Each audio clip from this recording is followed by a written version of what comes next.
Welcome to episode 76 of Timm Talk, the podcast about the DC animated universe co-created by Bruce Timm. I'm Chris Lord. I'm Cameron Dexter. And I'm just going to go ahead and say it. We got a couple stinkers this week. We did. I will say, because I always do, it's not as bad as it could have been. Has there ever been a week when it was worse than you thought? Werewolf. Shape of the Shadow of the Moon. Heart of the Moon. Sure, one of those. Dark of the Moon. Darker than Transformers. Dark of the Moon. I guess the Terrible Trio. I think that was even worse than I thought it was going to be. You know, I will say, because I remember Critters as being terrible. It is. It's so bizarre. It doesn't fit with anything else ever in the show. I was gonna say, I wrote it in my notes. We'll obviously get to it later, but this feels like it should have been a Superman episode. It really does. Like though. that is the template of a Superman episode, because it was Batman just beating up big things. And it's funny too, because we always say that, like, oh, this was a Superman episode, a bad one. Like, oh, this would be more interesting if it were Batman. Yeah. I guess we're proven wrong, right? By this week, right? Yeah, and I didn't necessarily love Little Big Head either, although it was okay. It was an interesting idea. It was kind of two episodes and neither of them got fleshed out well. Yeah, I'd agree with that. Yeah. So, but before then, what's going on in the world of comic book movie news? A few things.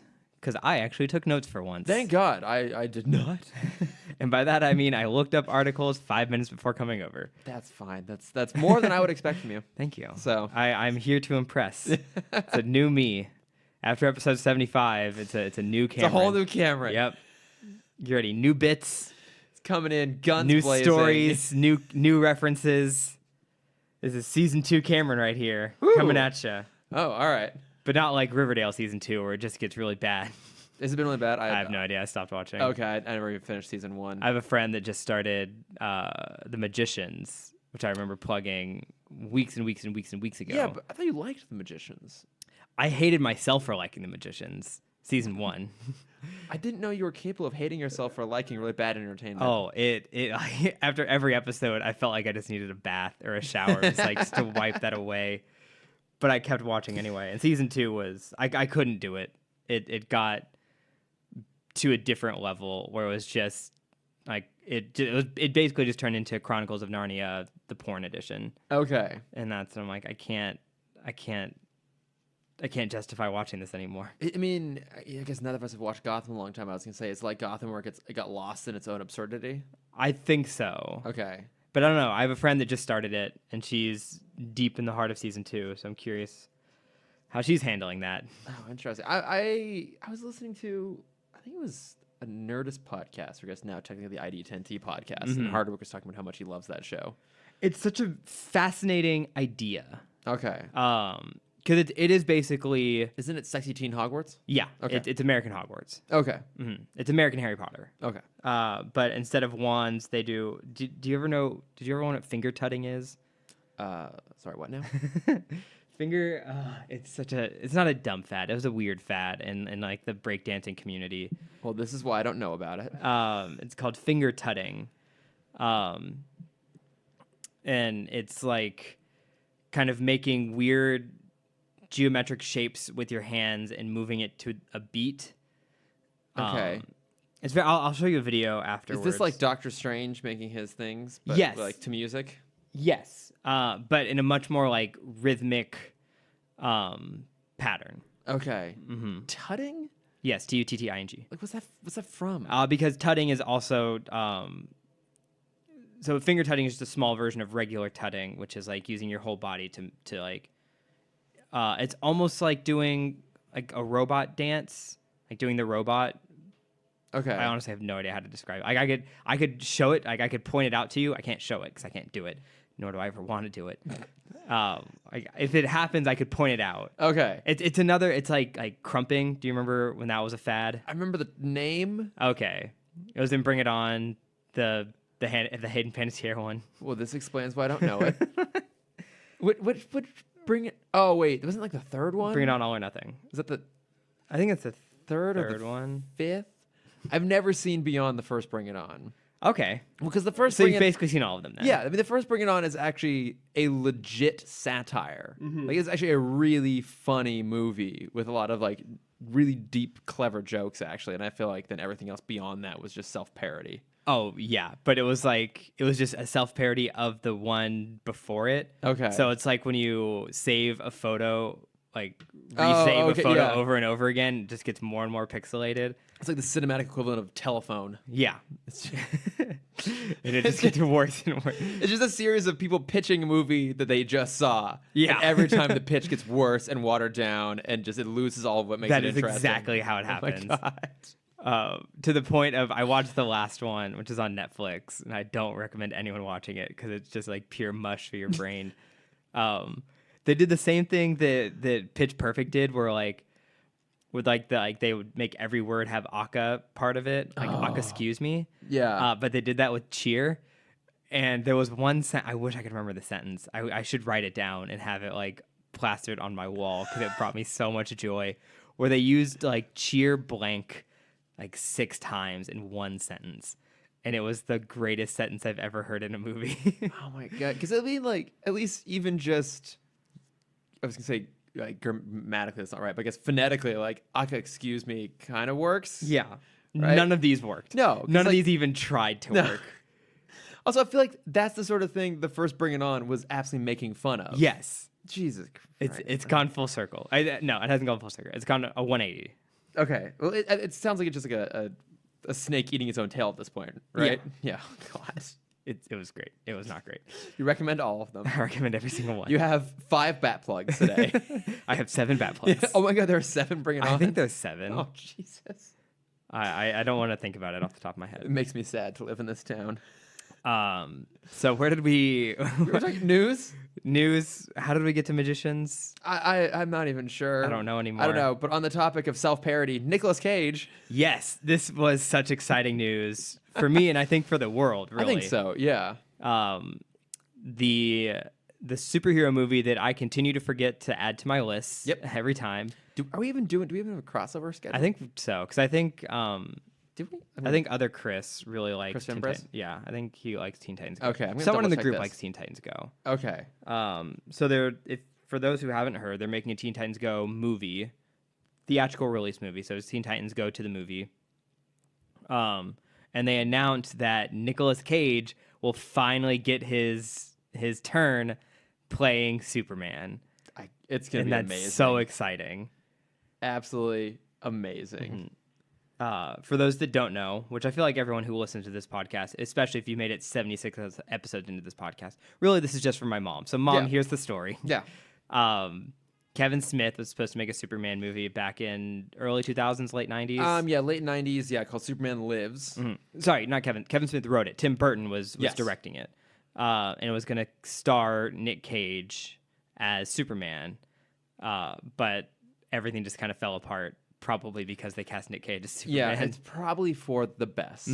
There's a great documentary about how it failed, the death of Superman Lives. And so he's finally getting due justice. We're finally getting a sliver of what we could have had before. I feel like this works out better, actually, because we get to enjoy the absurdity that is Nicolas Cage Superman in a context that embraces its absurdity and is poking fun at it rather than actually trying to be serious, which that movie would have been. Oh, yeah. Yeah. It's one of those things where you think about it and you're like, in another timeline. I know. I wish. I wish. Look, I'm not going to say I'm a Nicolas Cage defender necessarily, but I think if you give him the right writer and the right director and the right tone, he's really great. I love Lord of War, for example. He's amazing in the first Kick-Ass. Second. First. Yes, it's right. Yeah. Big Daddy. First. Yeah. I was thinking Jim Carrey. Yeah. Jim Carrey's in the second one. He is? It's Captain Stars and Stripes. Oh, that's right. Jesus. That's how forgettable that movie is. Oh, yeah. I forgot that Jim Carrey was in it. Yeah, like I think he can be good. I think he'll be a lot of fun in this. Yeah, one of my favorite Community episodes was when Abed takes the class Nicolas Cage, good or bad, and the teacher's like, I do not recommend anyone watch more than like 3 Nicolas Cage movies in a week, and Abed watches all of them Oh, in the span of a no. weekend, Oh, and he like loses his no. mind. Don't do that. And it's amazing. It's so funny. That's the sort of thing my friend Andrew would do. He likes to text me every once in a while. He's like, "Look at this cool martini I made. I'm gonna drink it while watching Face Off." Just don't watch Face Off. Don't. It's so terrible. But yeah, so that's super exciting for everyone, really. Oh yeah, for the world. Yeah, It is a gift to the world. We were already gonna see this movie for our crossover podcast, but now we have something to look forward to. I mean, I've never watched Teen Titans Go. The trailers make it look entertaining. Mm-hmm. Maybe for me, I'm detached enough from the original Teen Titans that like I wasn't part of that group that saw New Titans was coming back around and it was all the same characters and all the same voices, but an entirely different show. I was Like I know that was you. I avoid that entirely because I think I found out like a couple Chris. years in, like, what the fuck is this like weird pseudo Teen Titans thing? Mhm. So I missed that. So I feel like I can kind of go and be like, well, whatever. As long as I'm entertained by it, I'll be pleased. I just hope if they really want to like fuck the fans, me, Yeah, you personally, me fans, the Yeah. fans of my generation, of my age group. I hope the episode starts or the movie starts where the last episode ended, because the cliffhanger right of the original Titans of season 6, episode 1, and then Yeah. just didn't finish the season. Oh my god. I hope they have like that storyline somewhere in the movie. Yeah. And like, should we get back to this? No, we have other things to do. Yeah, we've got more, And just yeah. like go off to the That other would be adventure. genius. It'd be so mean. I would laugh, but I'd be crying on the I inside. feel like they could do that. I think they could. They have enough self parody at this point. Yeah. I sent you I think I made you watch the clip of the Titans. It's the Titans in Teen Titans Go watching an episode of themselves. You've from mentioned the- it. I don't know if I've ever actually seen it. It was so funny. Yeah, you did send me the clip We of used to all the be so Robins. cool. Oh yeah, Yeah, all the Robins is another just amazing scene. I liked that one a lot. But yeah, I'll have to go check out that as well. I could probably find all that stuff on. I should probably maybe start watching it. Yeah, I mean, I feel like there are standout moments, but I've also not given the show a chance because Okay. I am still attached. So attachment. Well, maybe when we're done with this, we'll do Titan Talk, Yes, and we'll get to after season 6, episode 1, and they'll be like, "Well, I guess we'd have to do Teen Titans Go." No. And it'll be another like year and a half of you just crying every episode of the Just talking podcast about because it's Tara not every episode. it's not the real Titans. Yeah, Oh my god. Well, who knows? It might be good. I hope it's I'm, good. I'm interested in it. I'm certainly Yeah. interested in it. I'm always a supporter of animated movies. But I think honestly, okay, I was gonna say it may not matter because I suspect we might hit peak comic book movie next because the Infinity War trailer dropped. it did and it looked amazing. mwah. Oh, So I usually now will watch a trailer like maybe twice mhm. and then try to move on from it, and if anything, try and forget so I can just go in as I cold as hate possible. myself. I've probably watched this like a half dozen times. I dissected every scene of this. I'm listening to a podcast right now where they do that exact thing. Yeah. Don't worry, guys. We are not about to do that. Okay, good. Yeah, we're not gonna do that. But I mean, okay, there must have been at least some standout moments, some highlights for you from this. Seeing all 3 teen babies is great. You have Spider-Man, Shuri, and Teen Groot are all in this. Oh, that's right. Mhm. But I don't know if they'll ever actually. I don't think they're gonna. I don't think, yeah, because the way I think the story is gonna go, if anyone, I think Groot and Spider-Man are gonna meet. Possibly, yeah. 'Cause Um, it looks like there's a good. It seems like what's going to take place on Earth is mostly going to be out in Wakanda, Mhm. and then it looks like there's a separate faction that's doing a lot of. As much as I would intergalactic stuff. love to see Spider-Man try and fight in a giant open field, I know, right? You're like, guys, I'm just gonna sit this out. Yeah, I'm gonna hang Can I just ride one of those rhinos? I feel like that's Yeah. as best as I'm gonna get. Just gonna here. hang back. He's lucky he ends up in a place where there's just like stuff floating through space. Like, oh my god, Yes. look at all these things I can swing I from. can swing from anything. Yeah, it. Oh my god, I did think it was interesting because they obviously released the final poster, not the final poster, but like a big poster for Yeah. it, and it has like all the characters on there and all the names at the top. My god, that list goes on forever. Yeah. What I thought was really interesting, and this shouldn't be too much of a surprise given how successful Black Panther was, but both Denai Guerrera and Letitia Wright were listed amongst the cast up at the top. So that would be Shuri, not Shuri. Okoye, Okoye and Shuri. Oh, not Nakia. No, Nakia is Lupita Nyong'o. That's yeah. right. Yeah, she wasn't mentioned on there at all, which is interesting. Oh, that's interesting. But I mean, I guess She could go back undercover. It's justifiable that she could be gone. Yeah. More so than the other two. Right. But I mean, I did think it was very interesting that they're getting a lot of focus. Also noticeable absences on that poster. Hawkeye and Jeremy Renner's not even listed amongst the cast. Also, neither is Ant-Man. That doesn't surprise me. I think there was an interview, I want to say either with the Russo brothers or Kevin Feige, saying Hawkeye is kind of on his own mission during this. Okay. So he might not be, because this is also part one of two.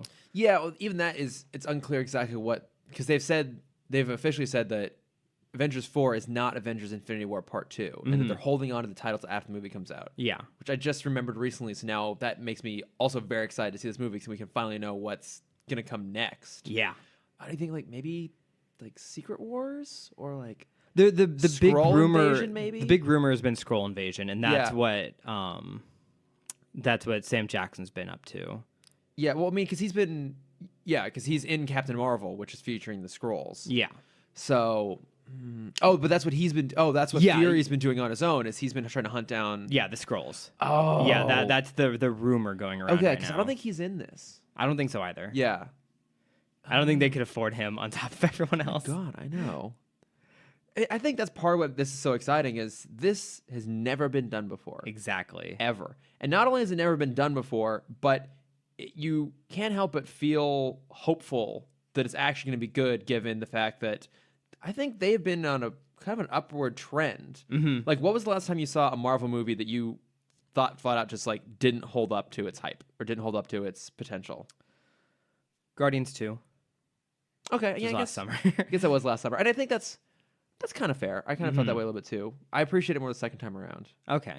I guess that's kind of fair. But yeah, kind of since Ultron, I think Yeah. it's been pretty much an uphill swing. Yeah, because I mean they seem to be learning from their mistakes, and also learning from their successes too. They're like the one company in entertainment that takes the good lessons from the successes and then follows through on it in other ways rather than taking the bad lessons. Did you hear the joke about why they chose Cheetah to be the next Wonder Woman villain? Was this on the Weekly Planet? Because they were like, I heard it on the Weekly Planet, but I heard it. Oh, okay. I read it on Tumblr a few weeks before. Uh-huh. It was all the movie execs saw Black Panther and they're like, "Oh, this movie's working.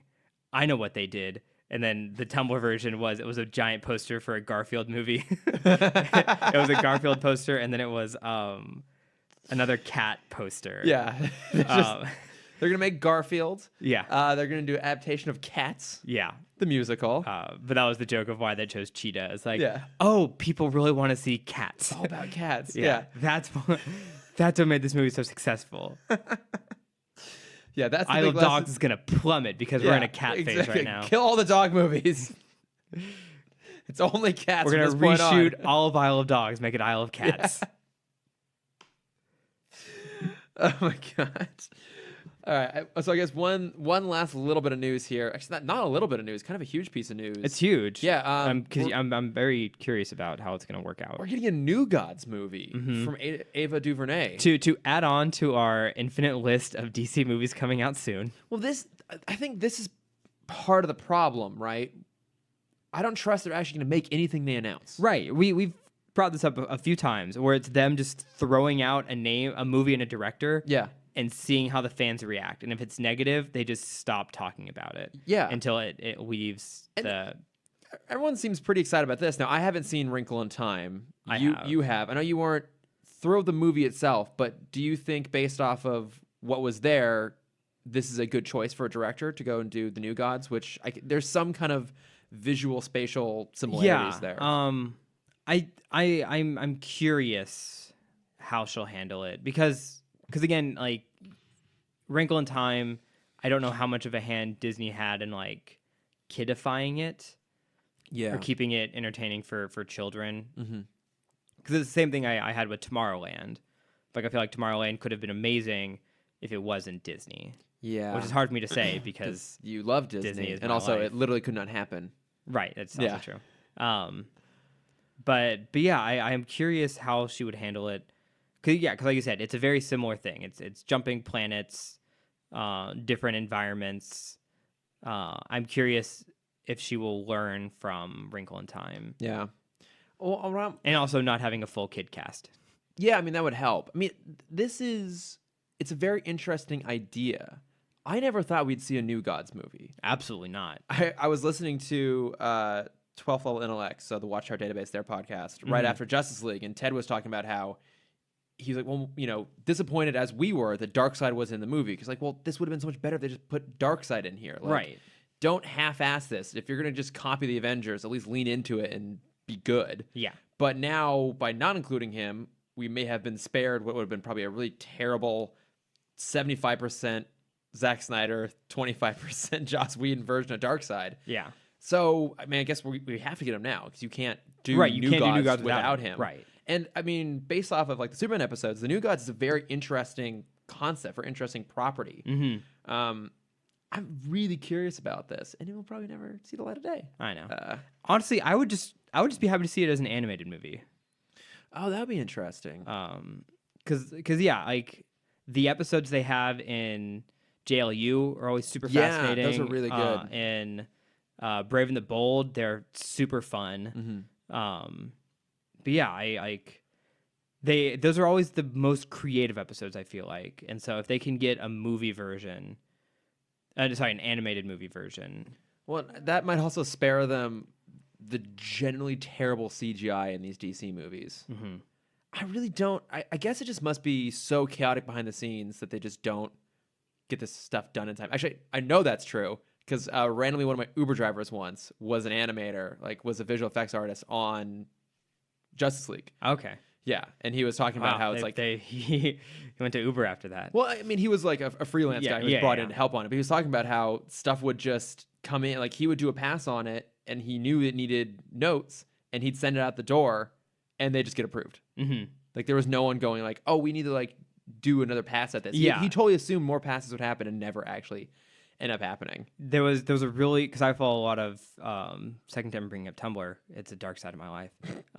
For everyone who still is on Tumblr, they know it's a dark side of your life. I follow a bunch of artists on there, and there was one that brought up that exact point of like, there's no, if you're like, don't complain about the animators in a bad animated film. Yeah. It's not them. It's always the budget. No, it is. It's absolutely the budget. It's people not making decisions at the highest level or higher levels fast enough to get this stuff done on time and get it approved. Yeah. Yeah, I think it's just kind of like well, the guys will just do it. Like, whatever, we'll delay it, they'll get it done at the last minute. It's like, well, if you do it at the last minute, it doesn't look good. Yeah. Yeah, that's how you end up with weird glossy face. It's with off-centered mustaches and Yeah. So, I mean, weird upper lips. I don't know. I think the idea of this director and this property is really interesting.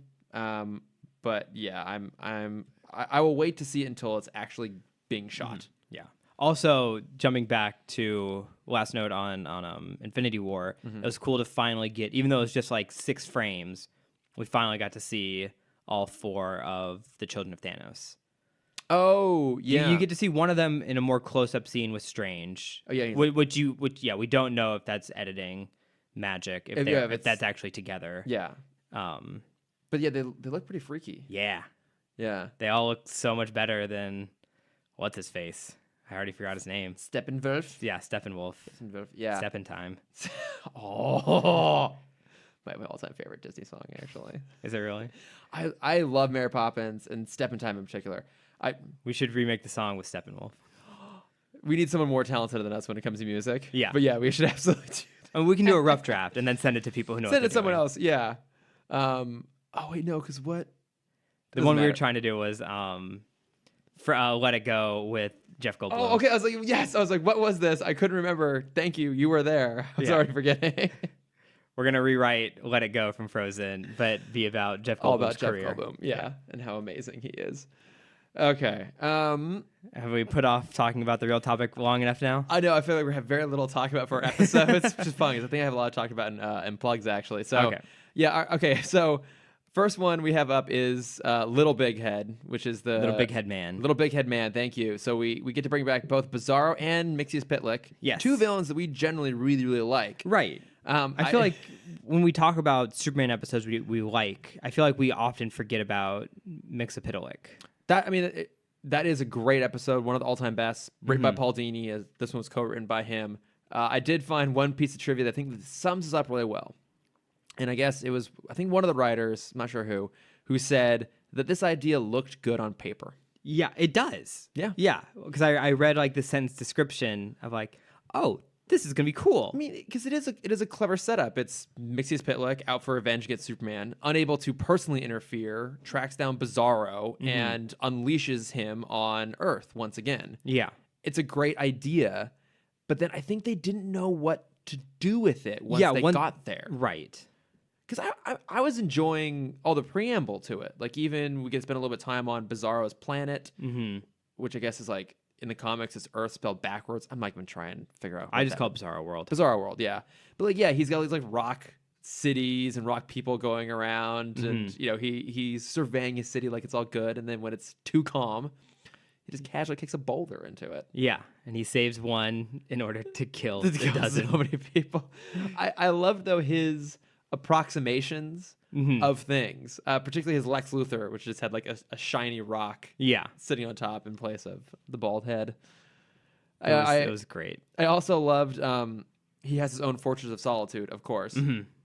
I loved that he doesn't have a dedicated entrance, because as he's flying in, you can just see that the ice is just filled with holes. Yeah, he just crashes through. Yeah, breaks through it in a different spot every time. I know, whatever he wants, every time he does it. It seems like stuff like that was pretty fun, or even when Mxyzptlk shows up and tricks him into thinking that Superman is his enemy. Yeah, is making fun of him. Yeah, with that really fun little cartoon within a cartoon of Superman and like all of the major cast, including Supergirl. Yeah, I was going to say Supergirl's in there, which I thought was kind of fun, like kind of acknowledging that she's around even though she's like never around. Right.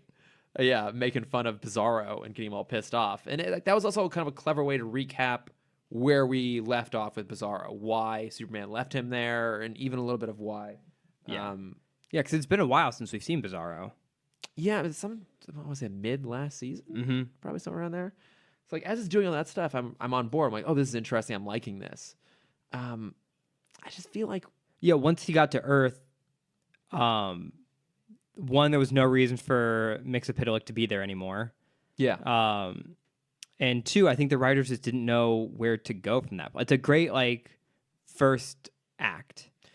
And then once they get done with that, and then it's just Superman and Bizarro fighting again, like, oh, we don't really know how to have Superman change his mind. Because clearly that's where it's going to have to end. Yeah. But they can't, like, it's hard to connect that. Yeah, I think, once they started fighting, I think the writers realized, like, oh, we can't just have them fight it out. We have to do something with Mxyzptlk. So the solution became, oh, well, he gets pulled off by the council, the fifth dimension, and punished. Again, I think a good idea in of itself. This idea of take away Mxyzptlk's powers and dump him on Earth and make him do a good deed. Yeah. Again, a great idea, but then they don't pay that off. Right. I think that would have been, like, that's the episode that I want. Like, cut Bizarro out of it. I want Mxyzptlk to break his promise. Superman stops him, and then, he goes to the council. They strip his powers, and he has to, like, learn from Superman. Yeah. Of, like, oh, I can be a hero, too. Kind of like a Batmite episode. Oh, yeah. Because, like, Batmite is great. Because Batmite shows up in Brave and the Bold, right? Yeah, and in Teen Titans. Oh, okay, yeah. Because he never shows up in this. So. Oh, too bad. I know. Except that weird robot in Heart of Steel. That's true. That's as close as we're going to get. Yeah. But yeah, have him, like, have to learn from Superman. And, like, you can even do that funny montage that every cartoon does when you have to have someone be a good person. Yeah. Because every cartoon has the villain. There's one episode where the villain tries to be good. Yeah.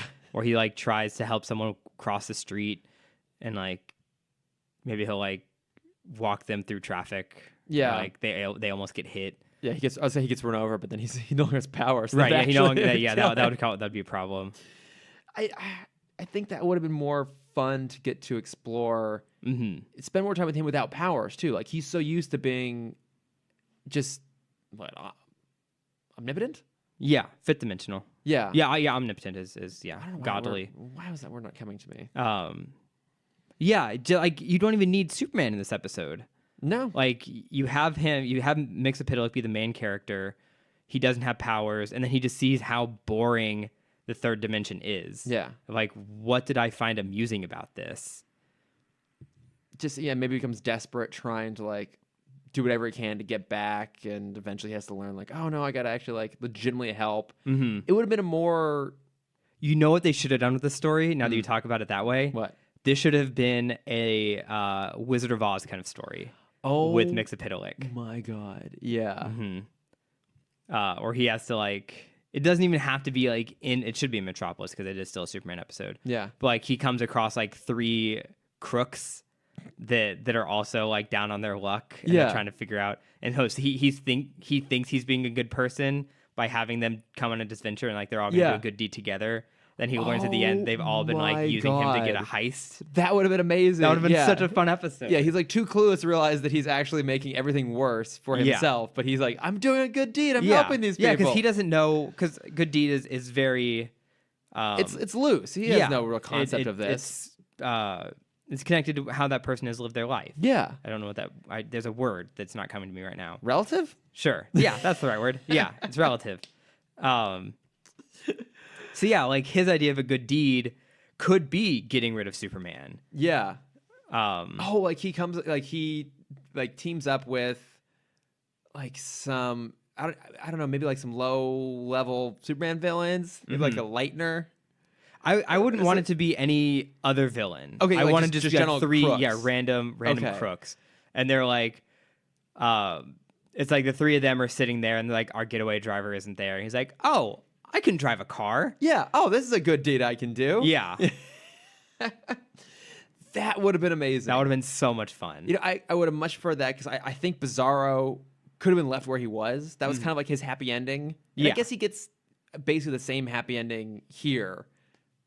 I guess it's part of my problem with the Bizarro storyline is that we just kind of end where we started, more or less. Yeah. It's the nature of cartoons. Yeah, I mean, that's the sitcom ending. Yeah. You make the full circle. Yes, that would have been really, really fun. You almost have to do like a kind of like an anti-Mxyzptlk episode. Like that one was him at his peak power, constantly getting undermined. And like this is him actually trying and not getting like tricked by Superman, but just not understanding and getting caught up in all of it. Yeah.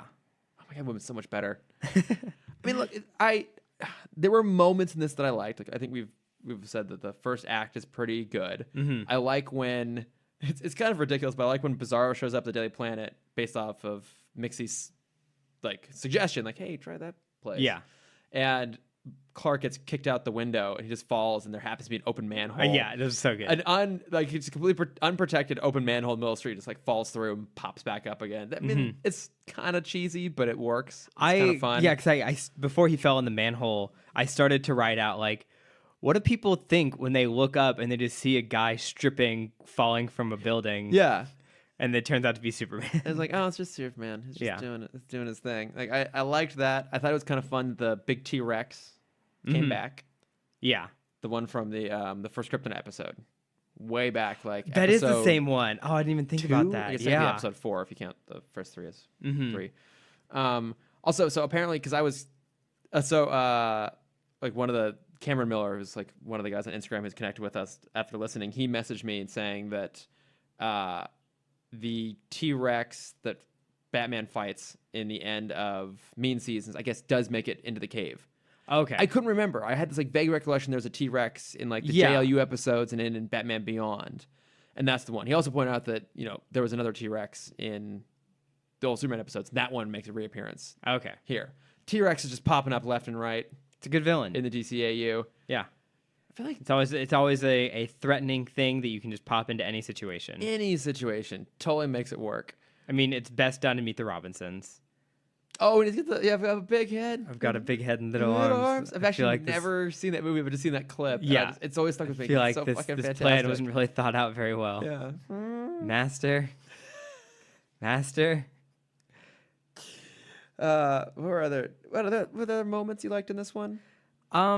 You did mention like the ending was just the same as the beginning, but I thought it was kind of cute of like Mxyzptlk's good deed is he has to like be the prop person for Bizarro World and like set up all of the damsels in distress. He has to facilitate Bizarro's fantasies. Yeah, I got that was funny and cute. That was kind of funny. I like the line from Superman when he's trying to convince Bizarro not to trust Mixie. He's like, him lie like rug. Yeah. It's like such a weird, blunt comment, but it kind of works coming from Superman to Bizarro. Yeah. I really didn't like the task force that was sent out to attack him. They just kept hammering him with like that sonic gun. Yeah. Because I feel like Superman should have taken more offense to that because clearly that's the task force meant to stop Superman. Stop him. Yeah.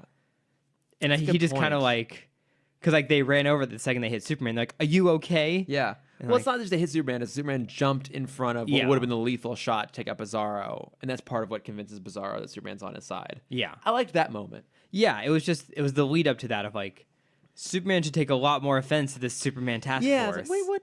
Why do you guys have this? Yeah. Because we've seen them once before, right? I think so. Maybe something having to do with Intergang? Maybe? I don't remember. This problem. A lot of these blend together. Yeah. Kind of forgettable. But yeah, I would have liked Superman to be more. And also when he comes back after the trial, I didn't like that they left off right where it was. I would have preferred like Mxyzptlk comes back because he's all excited. Like at least I get to watch the fighting still. Yeah. I wanted him to come back to them like and it's like they just made up. Yeah. And so that was like then he would have lost everything. Yeah. See, again, good on paper. I mean, two of the best villains so far. Like this is like an idea that we would have thrown out in one of our episodes of like this is a team up that would be really exciting. Mxyzptlk and Bizarro are together, and it's the people that are like the not psychological villains, but like the anti-psychological villains. Yeah. Of like they're just a nuisance to Superman. Yeah, they're just a nuisance, but they're playful. Yeah. And they're fun. And they are likable in their own way. I think it's part of what sets them apart is that Bizarro has always been positioned as being sympathetic and likable. And Mixie, just for sheer absurdity and fun, I find him very likable too. Yeah. Plus Gilbert Gottfried. Right. Just, you can't, it's perfect. Just so perfect. But yeah, I think your pitch would have been a lot better, actually. Yeah, the Wizard of Oz style. That would have been so much fun. That would have been a great episode. Oh my god. Well, because like you can do that with really any villain, and I think it would be fun. Of like they're trying to turn around, but none of them know what a good deed is. Yeah. And so they just end up doing other bad things. If we were better writers, we'd do it ourselves. If we were only doing this podcast 20 years ago. Yeah, when we were both children. Yeah. Hey, at least you were 5 when this came out? Yeah. Yeah. So I could talk in full sentences. You're like by an then. actual human at that point. Yeah. Yeah. I'm sure everyone would have loved to hear a 5-year-old on a podcast. Oh, God, that must exist. I'm sure it does. Yeah. If we're two narcissistic schmucks that think people want to listen to us, you can imagine a 5-year-old. Well, that's like the biggest. It's not. I think it might be dying out on YouTube, but that was like the biggest thing for a while was children toy reviews. Oh yeah, that's like some kid that makes like millions a year off of that, right? Yeah, he's the most viewed channel on YouTube. I think he still is. It's I don't remember his name anymore. It's Someone's Toys. But yeah, his parents will like buy him a different toy every other day. And he's like this 4-year-old kid. And I was like, I like playing with it this way and this way and this way. And these videos have like 180 million views. Well, sometimes you just need something pleasant. Yeah. To escape the darkness. Well, it's really just kids. Like, it's the autoplay feature for YouTube Kids. And that's the trick, man. We should cut out all swearing. And we should try and get that going for us. We should somehow try and work our way into like the kids autoplay thing. Yeah. Oh, I'm sure that'll go great. There's already a lot of drama I'm sure just right now. static imagery in our voices will be perfect to try and retain the attention kids of a will 5-year-old. love it. Yeah. I can't get a goddamn dog to listen to me, much less an actual human. Oh God. Now, here's another question. Was Little Big Head Man better or worse than Critters? Oh God, they were so different. Yeah. I couldn't say. They felt like completely different entities. Well, you had a good point about this before we started recording, that Critters feels like a Superman episode. Oh, absolutely. This is a villain. I think I mentioned it when we already started recording. Not important. This Did is you mention definitely. that when we? I think so. I when we can't keep started. track of these things. This was like a whole 20 minutes ago. That's what people can write in and tell us that we did wrong. Yeah. Remember. Yeah. So we're going to have a lot of those today. Yeah, this is definitely an episode I would see in Metropolis over Gotham. Yeah. Of like, especially like, because it could have been like Farmer Brown could have been from Smallville, and like that would have been so much better. Man, you're doing such a good job with these pitches. I'm killing it today. Yeah, no, that Got actually a lot would of have been creative juices to that get would have been out. really interesting if this was Superman episode. Yeah, and like Clark knew Farmer Brown, and he's like, oh, like this, he's a good guy. He works super hard, and like he was always, kind of the guy who would help out the other farms, and they were struggling. He was always there to support people, and so like, yeah, I'm gonna like write up a story about him and try and like promote this new idea. And all of a sudden, Farmer Brown shows up, these giant monster cows that didn't even look like a fucking cow the first time around. I don't know what that was, but did you? What it reminded me of was Okja. Was that the name of the Netflix movie? yeah.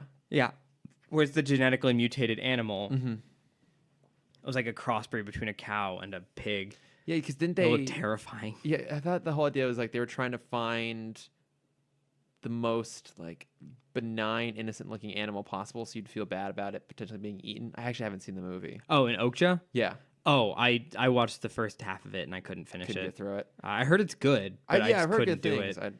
I'm really bad about actually watching movies when they end up on Netflix. Yeah. It's 'cause it's too distracting. Mm-hmm. There's too much else going on. I know. Because now we have Queer Eye. Why'd you watch anything else? I haven't watched any of that. I just watched the first episode. It was going to go in my plugs. It was so good. I've never seen either iteration of Queer Eye, and I've seen half an episode of RuPaul's Drag Race. That's fine. Yeah. I've seen a full episode of RuPaul's Drag Race. Well, it's well established that you would make a much better gay man than I do. well established. Sure. I'll take that as a compliment. Yeah. Especially after seeing Love, Simon before you. I know, you fucking asshole. So yeah, this was a weird Batman story. It because is. there's no Batman element to it, really. There's no detective work. There's no detective work. There's no mystery. Because Bruce happens to be at this first unveiling of this massive genetically engineered cow. Now, okay, I got another question for you. Do you feel like they deliberately tweaked how the animals looked so they seemed we'd be less sympathetic? Like, that cow doesn't look like a cow. Right. And obviously the chickens are these weird, like, raven monster looking things. They're terrifying. Absolutely horrifying. And even the bulls are... The only one that is the same is the talking goat. Oh my god, I forgot about the talking goat. Yeah. The demon goat. That thing is fucking terrifying. There's a movie that I had to work on a few months, 2 years ago, called The Witch. Yeah. Fuck that movie. Yeah, because is it Black Bart? What's the name of the goat? Oh god, what was the name of the goat? I've blocked out so much of that movie. Yeah, I've heard that is a great horror film.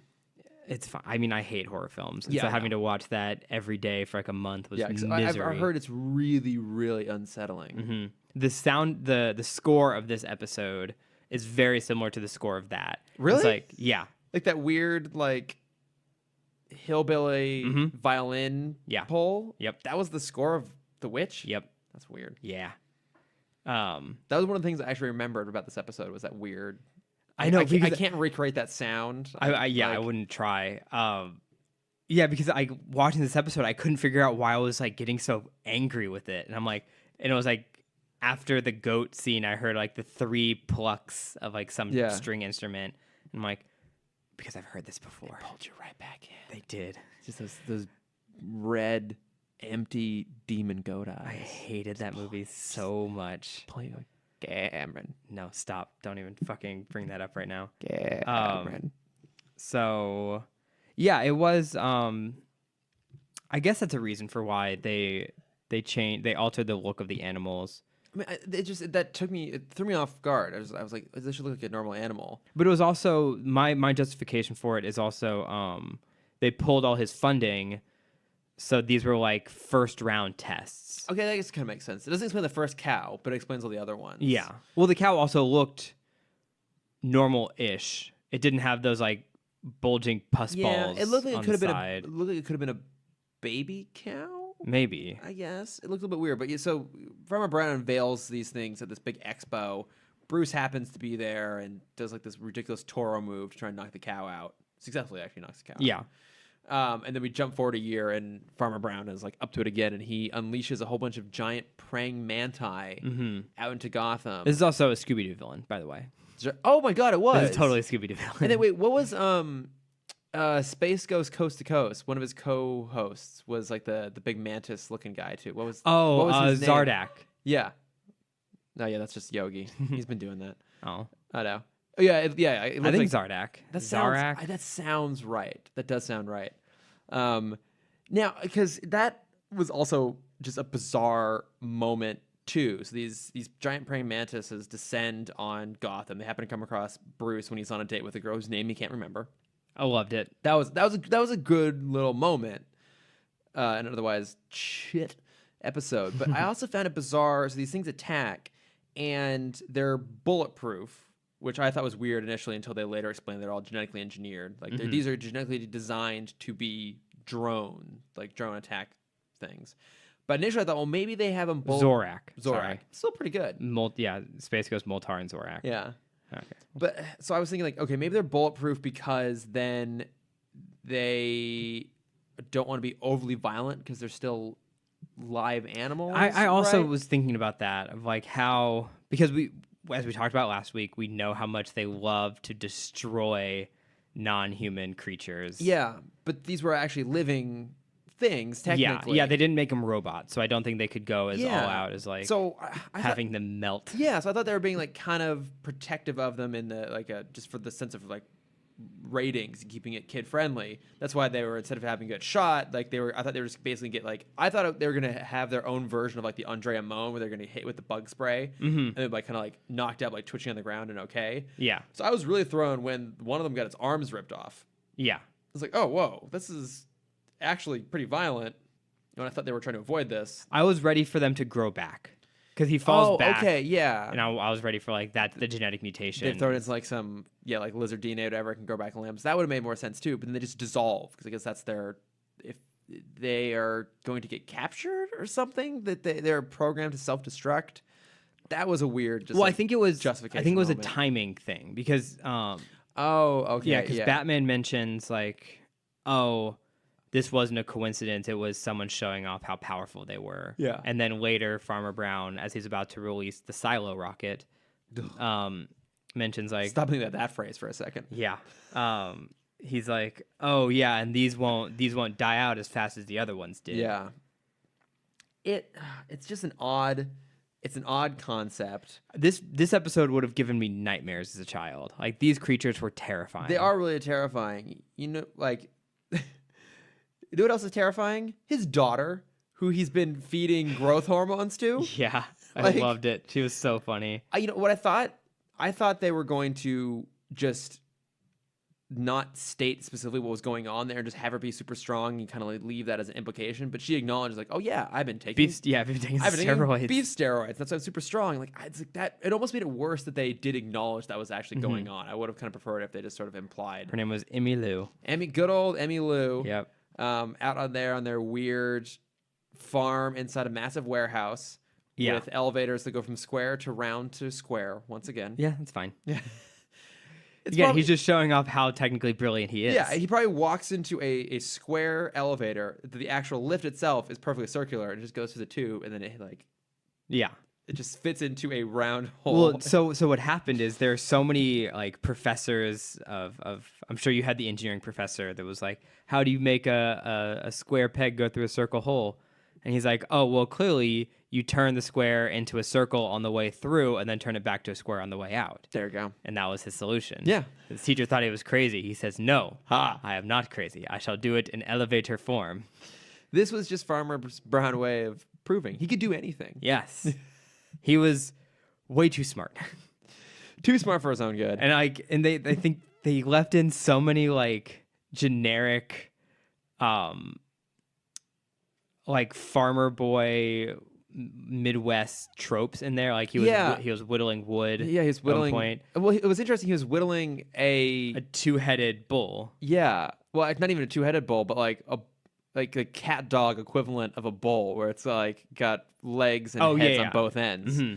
Yeah, so I was like, oh, maybe that's like the final boss they Yeah. fight. I'm like, oh wait, no, I thought that was like a cool little like setup, like a foreshadow moment. Like, oh Right. no, they just get shoved inside of A silo with the larva. Yeah, That would have been cool. And also, I wrote down while watching the episode because Batman starts fighting Farmer Brown, and Farmer Brown is like beating him.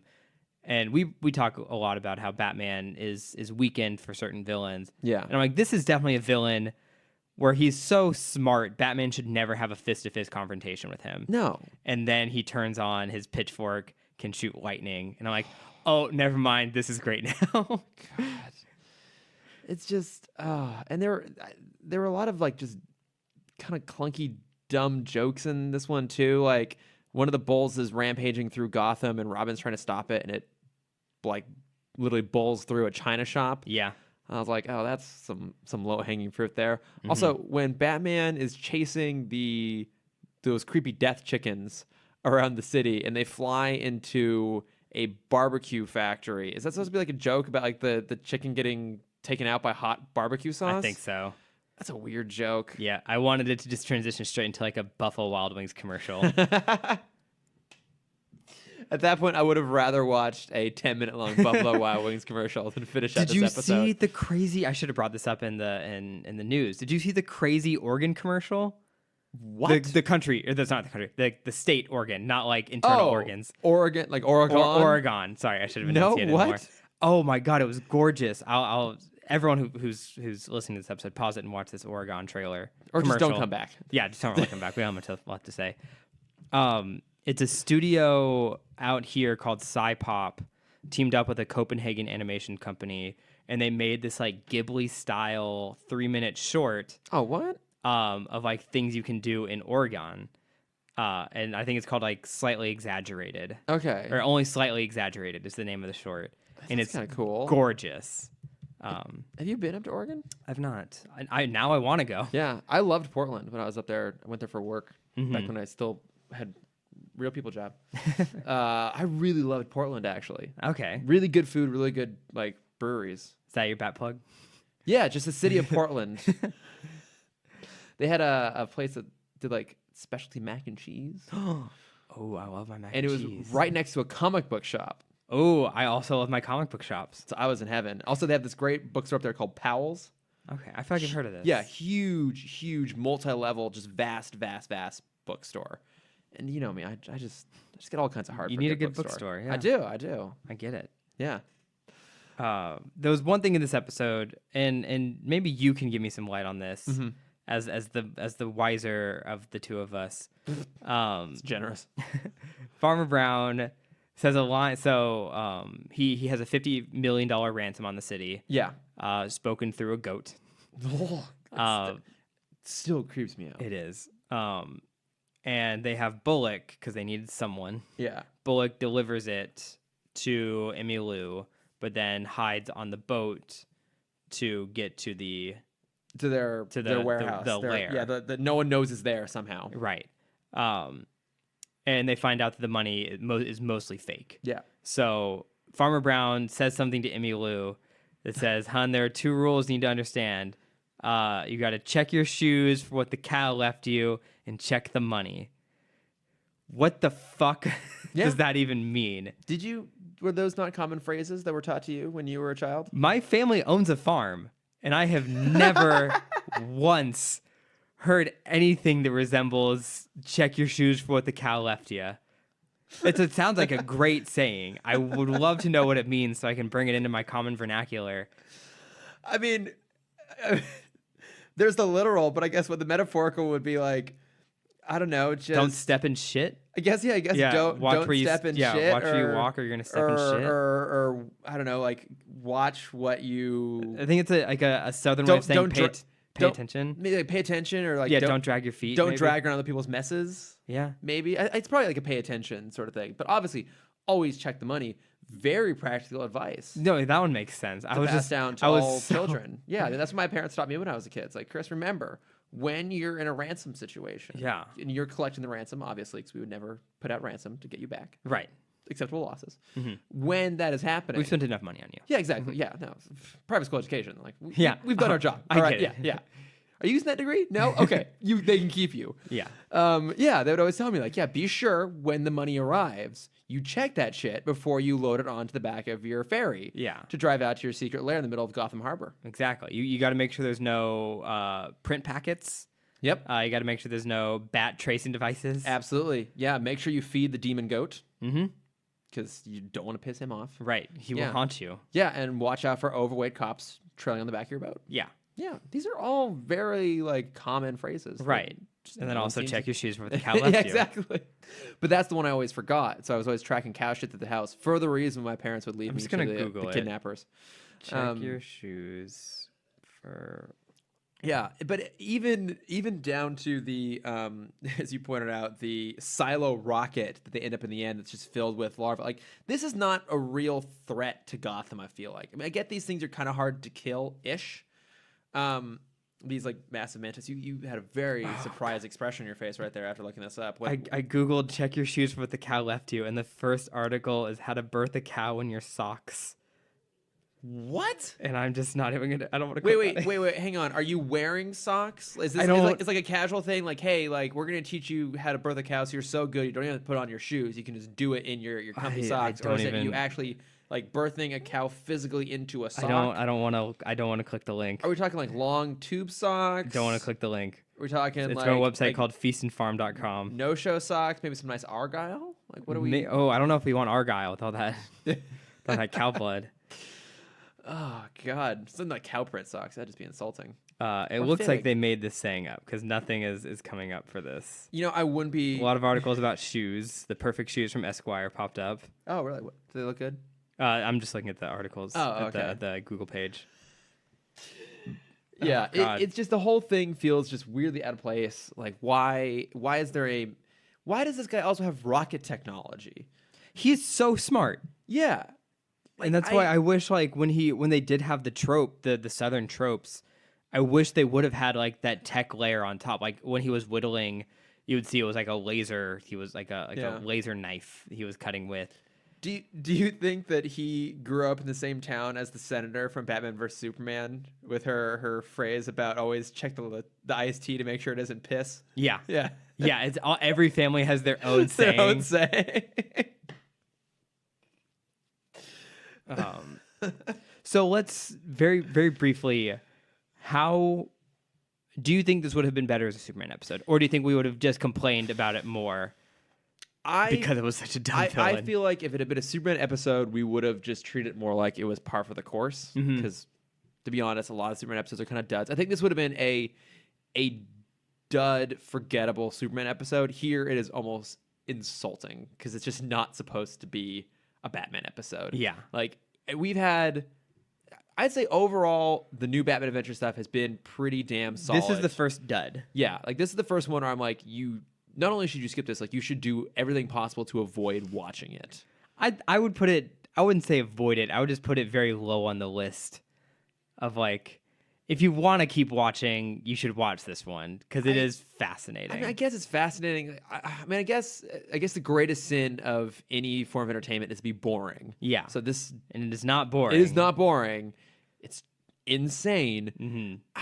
I feel like we have had so many really good episodes. Like, we're in the era of Over the Edge and The Ultimate Thrill. Like, these really great episodes, and there's this. It just doesn't fit with anything else. So I guess I would have rather have it been a Superman episode so it could just like blend in with the other weird Superman episodes. And how awesome would it be to watch Superman fight a giant bull? Yeah. Yeah.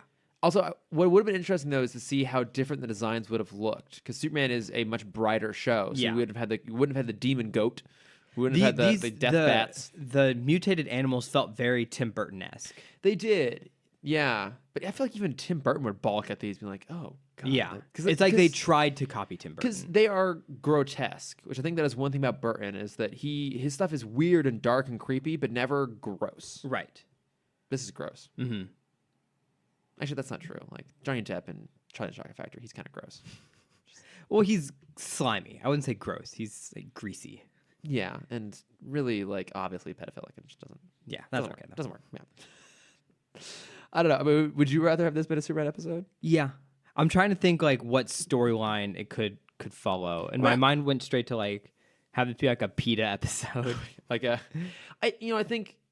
think you're on the right track with that though. I think like you said, make Farmer Brown come from Smallville, have Clark know him, believe in him, have an existing relationship with him, have him maybe been driven to extremes of technology just because like farming's getting a lot harder, right? Yeah. And And also not have him be evil for the sake of evil. Exactly. Like have him be like pushed to compete in an increasingly challenging industry. Mm-hmm. And this is his solution, or make him genuinely want to try and do something about world hunger. And be like, well, we can actually try and solve this if we go down this path. And not have him out for revenge or something like that, but have him genuinely trying to do something right with the world, but he just goes that mad scientist level and put Superman in a position where he has to stop Brown because of all the evil shit he's doing, but also he feels bad because the guy's just trying. Yeah. And that's all you would have had to do. Right. And it would have been great. Not great, but it would have at least had... It would have been better. It would have been better. It would have had some heart behind it, which this has nothing. Yeah. Nothing in that regards. Yeah. This is one of those episodes where like this is a storyline. Like I said at the beginning, this could be a Scooby-Doo episode. This has no... There's no reason this is a Batman episode. Yeah. This could be an episode and you could put any protagonist in that place and it would work the exact same. Yeah, it could have been like a big monster wreaking havoc and they pull off the mask and then it's like, oh my God, Farmer Brown. Yeah. I would have gotten away with it too. If it wasn't for that damn bat and his two kids. His bat hound. Yep. That's good. That's good. That's pretty, yeah, thanks. That's pretty good. Yeah. Shall we? Are you done Oh, talking about this? I'm pretty done talking well about done. this. Absolutely well Also, done. $50 million. That's a pretty big ransom for this show.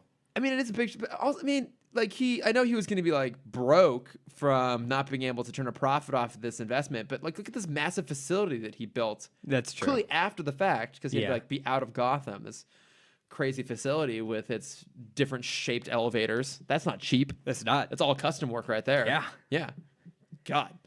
Can't just hire regular contractors to build that shit. No, you got to hire clandestine ones, or he just hired Wayne Enterprises. Yeah. Because they'll get killed anyways. He hired the same people who did the Batcave. Yeah. Well, actually, he couldn't. They're all dead. Yeah. Yeah. Alfred got rid of that. Yeah. It's just Alfred that built It's it. just Alfred. That was the first Batcave. Alfred's prototype Batcave in out in Gotham Harbor. Yeah. And Yeah. There's an deleted scene as the rocket is flying out of the silo. You see Alfred in the back just like digging graves behind the building. Like, oh, what? Oh, shit. Yeah. But yes, no, I'm well and truly done with this one at this point. All right. What are you watching, listening, reading at the moment? So I finished out the 8 volumes of Miss Marvel that I downloaded off of Comixology. Great. Continue to be great all the way through. Now I got to figure out how I'm going to keep reading it. I don't know, maybe I'll just wait for the trades to come out collected. But no, it's really good. It's definitely something I still highly recommend. I started reading the book A Wrinkle in Time. Okay. Have you read it? I did. A long time ago. What did you think? I remember loving it, but I was also in 6th grade. Okay. Admittedly, I'm not very far. I find the dialogue especially weirdly clunky and blunt. Okay. Like it feels like this weird world where people talk in a way that no one actually talks, but it's yes, absolutely. but not like the adult version is like Sorkin, right? No one talks like Sorkin characters do in the real life. I dream to. God, it would be amazing, right? Everyone has the best comeback in an instant. Oh yeah. Yeah. Have like a 7-layer conversation. Oh, I know. What I was hanging out with a friend recently, and he's like, "Hey, let's like walk and talk." I'm like, yeah, let's Sorkin it. And he looked at me like, "What?" I'm like, "Don't worry about it." Camera's here, just don't pay attention Yeah, to just it. ignore the camera. Yeah, exactly. Steady cams behind us. We're good to go. Yeah. Um, All yeah, your turns make perfect right angles. yeah, perfect right angles. It was. I don't know. I'm not enthralled with it yet. It's just kind of weird. So like I've gotten to the point. I'm a little bit past the point where Mrs. What's it? The first one just shows up in the house, and I feel like no one reacted appropriately to it. Yeah, the same thing in the movie. Okay, because like I get that the little boy is like weirdly intelligent for his age, and kind of like he obviously knows who this character is, and is kind of comfortable and blunt and strange. And the girl's a little bit like, I would have thought that the mom would be like, "Who the hell are you?" and like, "Why are you in my house?" And maybe it's because I've seen the trailer, so I just assume that the characters have these big, bright, lavish costumes, and like that visualization is contrasting with the way it's portrayed in the book a little bit. Yeah. So I haven't seen the movie. I've heard the movie's not great, so I'm probably just gonna read the book and see if I like it. Okay. I'm not loving it so far, but I'm gonna try and get through it. I've been meaning to download the audiobook and just kind of listen to it again and see if it's as good as I remember. Because the only reason I love it so much is because like that was the first book I remember really enjoying reading. Yeah. So it might just be like that nostalgia factor. Okay. Yeah. I mean, But you know me, I'm not a huge nostalgia person, so it no, might you're not. And the thing is, like kids' books, maybe it does help you read them as a kid. Like I loved The Phantom Tollbooth as a kid. Okay. And I have gone back and reread that probably good 3 or 4 times. And a few years ago was the last time I did it. So There was a book, and please, if anyone knows what book I'm talking about, I would love to know what it is again, because I have been hunting down the name of it for years. And it was a murder mystery book of Clue-esque, where a guy hosts a party, and then he dies, but he left clues to who did it, and whoever finds out who did it wins the mansion that they're in. what? That sounds awesome. And it was so cool. Did you ever read? I read it in 6th grade, and I can see the cover, but I can't tell you what the name. What's the cover look like? Maybe someone might know. It looks like the poster for Monster House, that older animated movie. From memory, it has an orange border, like a dusty orange border, and then it's the house centered in a sketchy style. Okay, interesting. If my memory's serving me right. Yeah, you never know. You can't trust memory. Actually, No, you can't. Did you ever read the Clue branded books, like kids books? They were kind of fun. They were whodunits. So like the first one was like the first book ended with the last one was like Who Killed Mr. Body sort of thing. But the idea is that there are clues laid in throughout the book, and you're supposed to figure out the mystery. And in the end, at the back of the book is all the solutions. So it's like puzzles and whodunits and stuff like that. I actually still have one. I think it's like old like logic games. I remember I was like a 10-year-old reading this book, and it was like these logic games you had to figure out, and like the answers were in the back. I don't know. I mean, like I think some kids' books hold up, and I've only heard people say really great things about A Wrinkle in Time, so I want to try and get through it. But I haven't been loving it so far. Yeah, I understand. So now you haven't seen Tomb Raider yet, right? I have not. Okay, but you're probably going to see it this week. Something else came out this week. Well, Love, Simon came out this week, which I finally got. A chance to that was see. amazing. Yeah, we'll talk about that. But okay, if you haven't seen Tomb Raider, I might wait because I want to talk about it. Okay. I feel like no one else is going to see it, so I feel like if you see it this week, next week we'll talk about Tomb Raider because I want to have a bit of a spoiler discussion about it. Okay. I want to get your thoughts on it. And actually, I do. Okay, so I do want to talk about Love, Simon a little bit, but I want to talk about some stuff that would be considered kind of spoilery. So maybe do your plugs and we'll come back around to it so I can like tag it and be like, hey, spoilery. If it's not my movie, you can whatever. Okay, hold on 1 second. I'm trying to see Tomb Raider, Simon. Oh, Gringo. Fuck Gringo. Okay, I guess those are the only 2 that came out this week. Yeah. My big plug is I went to see Thoroughbreds this week. How? Holy shit, that movie is so good. Is it good? It blew me. Well, I also went in. It was one of those experiences where like I hadn't seen a single trailer for it. Okay. I read the synopsis and I'm like, okay, this sounds interesting. It was fascinating. Yeah. I think it was initially written to be a stage play. Oh, because okay. what I found interesting was when the credits were rolling, there were only 8 names in the cast. Really? There's only 8 actors in this That's movie. interesting. And I thought about it after seeing that. It's very Shakespearean. Mm-hmm. And there's only like 3 sets, really. Oh, okay. So this could easily be adapted for a stage play. Yeah. But it's so cool. The score is so eerie and Mm-hmm. bone-chilling because it's all like non-human sounds. Oh, what? Yeah, it's very weird. Huh.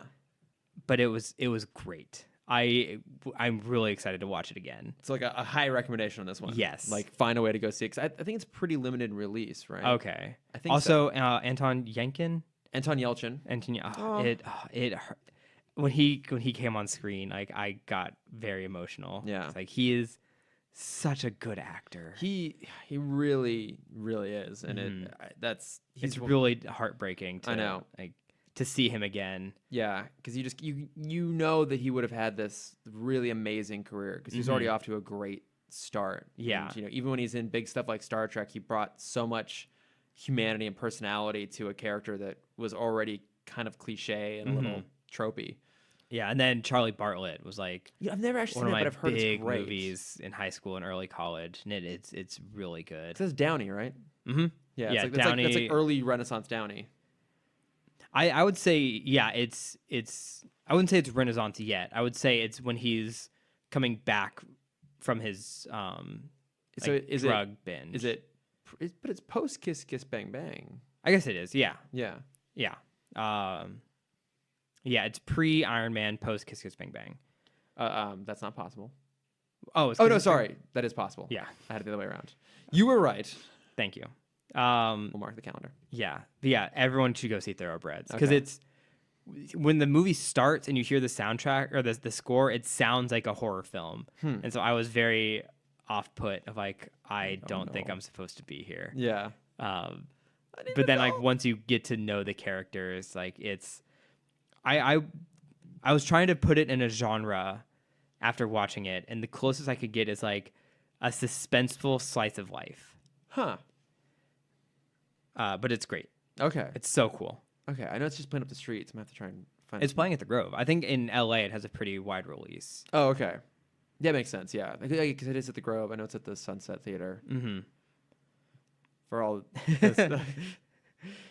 those LA residents who listen to this and Yeah. want to know where our local theaters are. But yeah, everyone go see Thoroughbreds. It was it was so good. Yeah. It was so smart. Okay. And then like I said before, I watched the first episode of Queer Eye.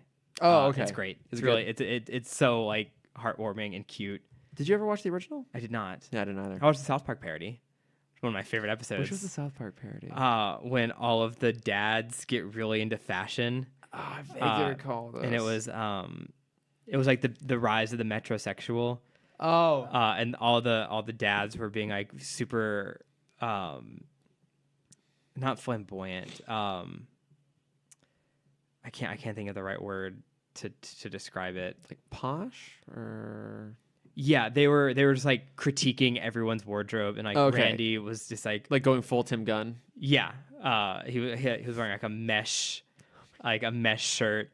And they were going out, and like he turned to his wife, like, "Are you really wearing that, Shannon?" Not Shannon. What's her name? Sharon. Sharon. Really, Sharon? Yeah. It's such a funny episode, and they even do like the walk down the street, and it's like the four dads all walking together. Oh my god! And it's so funny. There's like rival. Oh, that's what it was. Like the kids get into it too. Oh. And like one of the I can't remember which kid it is anymore. One of them is like, "Why are like who cares about all this stuff? That you just don't get it." I remember Cartman dressed up. Yeah, it's probably Kyle who doesn't get it. Probably because he's poor. No, Kenny's poor. Oh, you said Kyle. Kyle's just always kind of like the dissenter. Yeah. Yeah. You just don't get it, Ken. It's so I love that episode so much. I need to go back and watch it. Oh my god, I think I may have seen that because it sounds kind of familiar. Mm-hmm. Or maybe it's just seen stuff. I think I vaguely remember the dads getting in a fight, like a slap fight. that sounds right. Yeah. This all sounds very South Park. Yeah. It was right in like the beginning of the golden age of South Park. Okay, it's like a few years ago. Mm-hmm. Well, it's more than a few years ago now at this point, isn't it? I would say from like 4 to 8. No, that's not fair because I think their golden age was a lot longer than that. Yeah, they've always been. I would say the golden age started with Love in World of Warcraft. Was that before? That was before Imagination Land, right? Yes. Okay, yeah. Oh my God, Imagination Land. Yeah. Jesus Christ. What an incredible piece of storytelling. It is. Yeah, Love in World of Warcraft. Because that was my first episode. Oh, really? Mhm. I think that makes sense. Because I remember that, and I remember Lesbos. Oh, the Isle of Lesbos. Oh, the 300 parody? Yes. That was a great That was one. so good. Oh, that was great. We are Lesbos. Back when it was Mrs. Garrison. Yeah. Still. Oh my God. Yeah, that's about when that was the time when I was actually watching it pretty regularly. So like me in college, I'd watch it pretty regularly, not so much. Yeah. now. But yeah, those are my 2 plugs. Okay. Do you want to briefly go over Love, Simon? Yeah. So okay, I fucking loved it because we were talking because you saw it before me because I did. you were ready for this last week. I actually only just saw it. I just got out of the movie just now. But I was saying how I really wanted something that felt more real in terms of its portrayal of being gay. Like you saw Call Me by Your Name. I did. And I really liked Call Me by Your Name, and it's very emotional, but it felt a little too glossy, Romanticized. Yeah, like a little bit. And the nice thing about it is that it was nice to see a movie that wasn't negative, or it didn't address the fear of coming out or being gay. So it was nice to see a story like that. But actually, what I liked here was that it was done. That kind of story was done at that big, teen rom-com kind of level. Mm-hmm. Like, did you ever see The Duff? I did. I loved the. I loved that movie. This reminded me a lot of that. Like, Yes. it's very similar tone. It's like the whole thing is structurally kind of similar. Like, it more or less treads the path you think it's going to go, but it's just wavers enough from it to kind of feel fresh, and it's got great cast and like really great supporting actors too. Like the teacher, the drama teacher in Love, Simon. I don't know that actress's name. Oh, yeah, she was great. She stole every scene she was Yes. in. She was absolutely fantastic. And they would all joke about her too. Yeah, it was. Oh, but it's very funny. It's very charming. It's very real too. And so I guess the reason I said that what I want to talk about is kind of spoilery-esque is that so towards the end when he gets outed online, Yeah. and he confronts the guy who did it, and he tells him like, "You took that Yeah, away from I wanted me." to talk about that scene because that scene is so powerful. Well, it really is. So you and I were having an off-air conversation about the best F-bomb uses in a PG-13, and like how like X-Men First Class is one of the best ones because it's so funny. For me, like this one was super impactful because he just tells the guy to fuck off. Yeah. You're like it catches you by surprise. You kind of forget like, oh right, this is PG-13, but like they throw it in there. But what resonated with me on that was so I never had that experience. I never got outed or anything like that. You never got blackmailed? I never got blackmailed. No, I never got outed. I was always doing the outing myself. But what he talks about, that idea of like something got taken away from him, that resonated with me. Because it's like the idea that it's the feeling that you didn't get to do normal things as like a teenager, as a young adult, because you weren't normal. Or that you were pretending to be someone you're not, so you didn't get a chance to do that stuff. And it's hard to come up with specifics necessarily, but like I don't even know what the examples would be, but like not having like the high school rom, like not like being in love in high school, like having like having your quarterback cheerleader moment. Yeah, that's that sort of stuff. Yeah, it just the sort of tropes that I think for most people don't have those anyways, but you have that extra pain of feeling like, well, there was no way for me to have that. Like that was kind of taken from me without, not by anyone in particular, but just by circumstance. That's what really resonated with, got me. Was I think that anyone who's ever felt like they had to come out has had that experience of one going like, well, why? Like, why is this thing I have to like declare to people that I don't fit the norm? Yeah. And then also finding really small ways where like, oh, that's not the life I get to live. I still have that. Like, I'm almost 30 and I still have that sometimes. Yeah, it's like that really, really got to me. And of course, his conversations with his parents too. Oh God, his talk with his mom and his dad, both of them, yeah, were so good. I know. We've talked about the fact that I'm just crying at things left and right That these days. the but whole that got audience me. was I could hear everyone sobbing when he was talking to his mom. But I mean, so you said that scene when he confronts his outer like really stuck with you. Like, what jumped out for you about it? Well, I was just, like, just that idea of because as someone who doesn't have to come out of the closet, Yeah. it just like the idea of like, yeah, taking something that personal away. Like I couldn't even imagine. I can't relate to that in any sense. Like that's so foreign to me of like, there's something so personal that I want to tell and someone gets to say it instead. Yeah. Like that just sounds so heartbreaking. And I also like the idea of coming out in high school.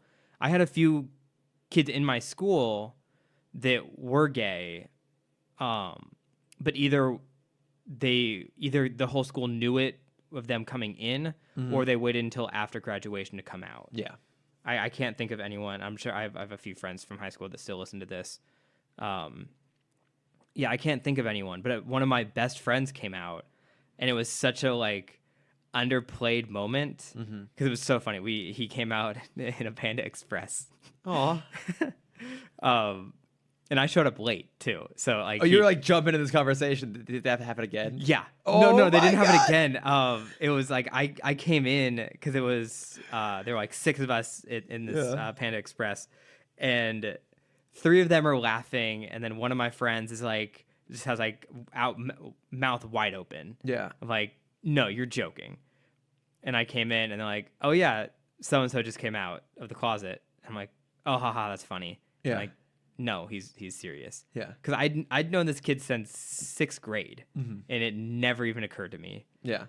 And like it was one of those situations where like I didn't believe him at first. Like I felt like this was just a long joke. Yeah. And I remember calling because it was like there were 3 of us. It was the guy with his mouth wide open, me, and then the guy that came out.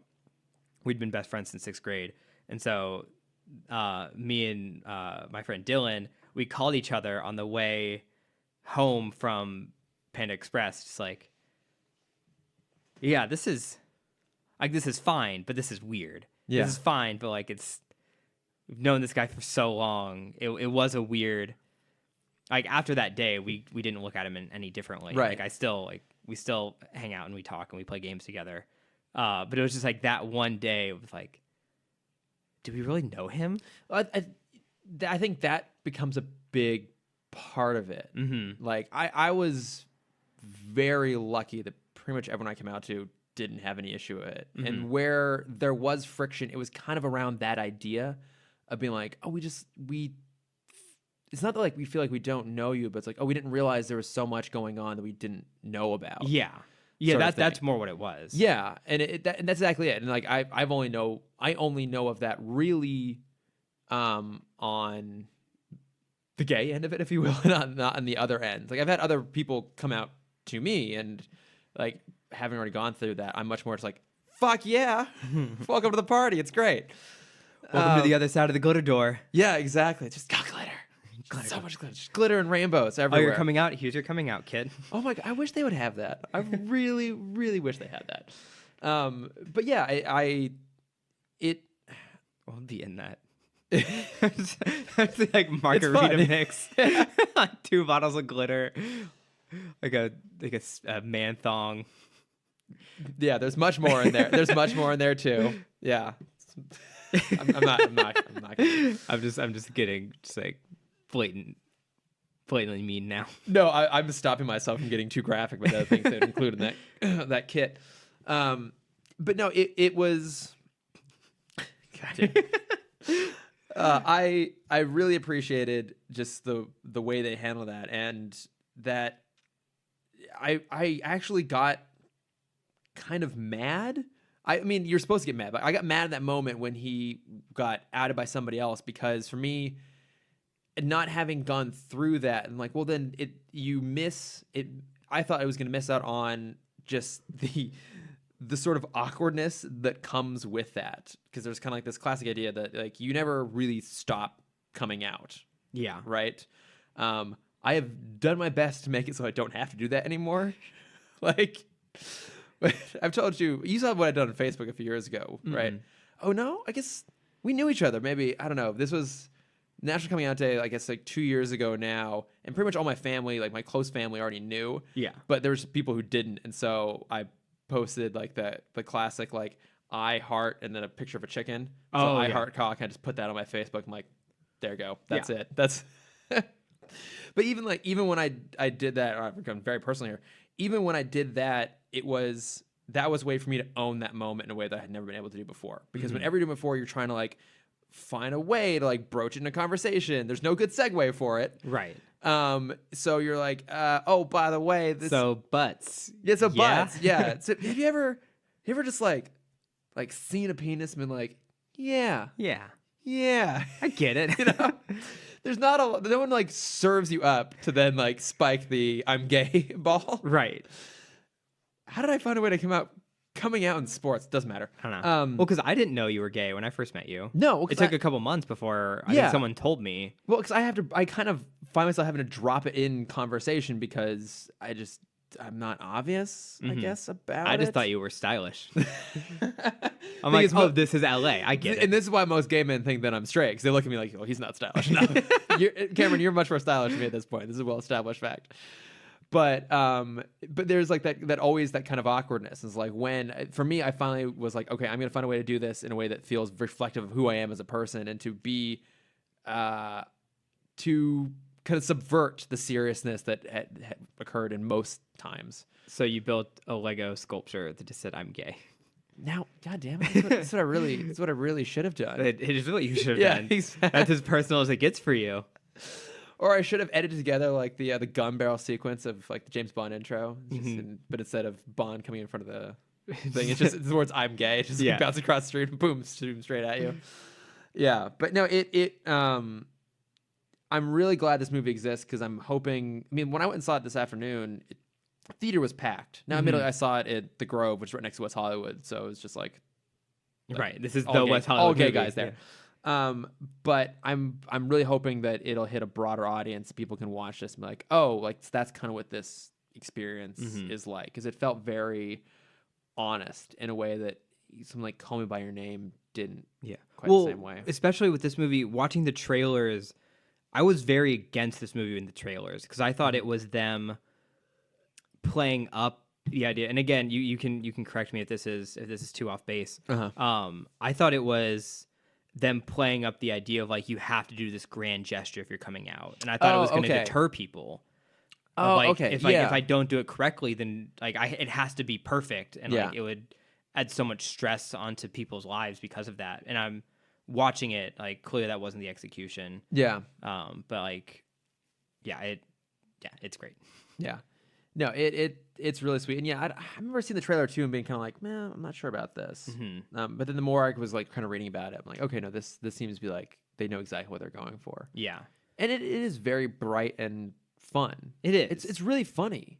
Too. It is very much like The Duff. It's very much like a what were those 80 teen movies? John Hughes? Yeah, it's like Hughes. Oh, okay, yeah. There's definitely some Hughesian, we'll say that, elements to it. Yeah, a tint of hue. Yeah. Yeah. I know why that got me. That's good. But yeah, it's really amazing. Like I just recommend it in general. But I would say especially if it sounds weird, but especially if you're not gay, it's good to watch it because I think it helps give some context to what that whole experience is like. Yeah. Which is hard to do. Even I have always had a hard time communicating exactly what that feels like. Yeah, it's great. It was great. Go watch it. Everyone go watch that, and then go watch Thoroughbreds. Yeah, do that too. Yeah. One about coming out, and then one about killing your stepdad. Did Thoroughbreds make you cry? It did not. Okay, well, there we go. Okay. Yeah, be prepared. It made my skin crawl though. Okay, well, as long as it's eliciting emotional response, it's good. It's the same shivers either way. Yeah. Okay, but I think that does finally do it for us. We did it. But if you do want to write out to us and tell us what we got wrong, you can find us at TimmTalkPod on Facebook, Twitter, Instagram, and Gmail. Yes, you can. If you want to reach out to me personally, I am at Lordifer on Twitter and Instagram. And you can find me, if you want to see my face, it's at CamDexter_adventures. If you want to see my art, it is at Cameron.Dexter. You had to stop and think about that for a second. No, I was thinking about the Ready Player One animations that I have not started yet. Oh, yeah. And I'm like, oh, that's coming down the pipeline. Oh, Okay, never mind. I'll say new trailer dropped for that. I finally saw it when I went to go see something recently. I'm so fucking excited for that movie. Me too. I know. God damn it. Um, We'll do an episode just on that. Yeah. Oh, yes, we will. We have to. Yeah. And then if you want to see my shirts and stuff, you can go to Yeah. at Core Memories Co. We have a few new shirts coming in the next 2 weeks. Guys, I've seen them. They're awesome. Thank you. They're so awesome. But yeah. You make me miss Disneyland. Good. Yeah. That's the goal. Yeah. Also, WonderCon. It's next weekend. This next weekend. You It and I will is. both be there. Yes, we will. But anyways, I think that about does it this time. That's it. Yeah. Thanks, guys. All right. Thanks for listening. Bye. Have you ever been listening to NPR and thought to yourself, gosh, I love the human interest aspect, the dulcet voices of the hosts, the promise of totes, but I just hate how true it all is?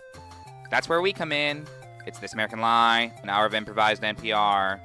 We're a lot like that other show, but we make it all up in front of a live audience every second Saturday at the Nerdist School stage. Find show and ticket information at nerdistschool.com or catch the podcast on the Nerdist School Network. Search for us on iTunes. The Nerdist School Network. For class and show information, visit nerdistschool.com.